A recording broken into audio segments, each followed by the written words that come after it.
Social media আসক্তি সংক্রান্ত বহুল আলোচিত মামলায় লস অ্যাঞ্জেলেসের আদালতে হাজিরা দিয়েছেন মেটার প্রধান নির্বাহী কর্মকর্তা মার্ক জুকারবার্গ। যুক্তরাষ্ট্রের একাধিক অভিভাবক ও নাগরিক সংগঠনের দায়ের করা এই মামলায় অভিযোগ করা হয়েছে, ফেসবুক ও ইনস্টাগ্রামের অ্যালগোরিদম এমনভাবে নকশা করা হয়েছে যা কিশোর কিশোরীদের দীর্ঘ সময় প্ল্যাটফর্মে আটকে রাখে এবং তাদের মানসিক স্বাস্থ্যের ঝুঁকি বাড়ায়। বাদীপক্ষের দাবি, লাইক, রিল ও ঘন ঘন নোটিফিকেশন নির্ভর কাঠামো ব্যবহারকারীদের এক ধরনের ডোপামিন চক্রে আবদ্ধ করে, যা আসক্তির প্রবণতা বাড়ায়।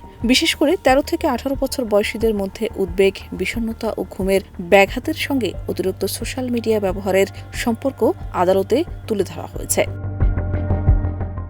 আদালতে নিজের বক্তব্যে জুকারবার্গ বলেন, মেটা ব্যবহারকারীদের নিরাপত্তাকে সর্বোচ্চ অগ্রাধিকার দেয় এবং কিশোরদের সুরক্ষায় একাধিক নিয়ন্ত্রণ ব্যবস্থা ইতোমধ্যে চালু করা হয়েছে। তার ভাষ্য, আমরা প্রযুক্তিকে ইতিবাচকভাবে ব্যবহার করার পরিবেশ তৈরি করতে কাজ করছি।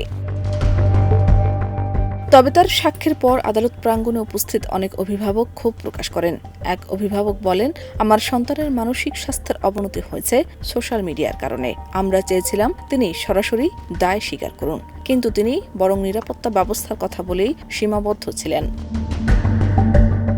তবে কয়েকজন অভিভাবক জুকারবার্গের বক্তব্যে আংশিক সন্তুষ্টি প্রকাশ করে বলেন, কোম্পানি যদি সত্যি কিশোরদের সুরক্ষায় কার্যকর পরিবর্তন আনে তাহলে ইতিবাচক ফল মিলতে পারে।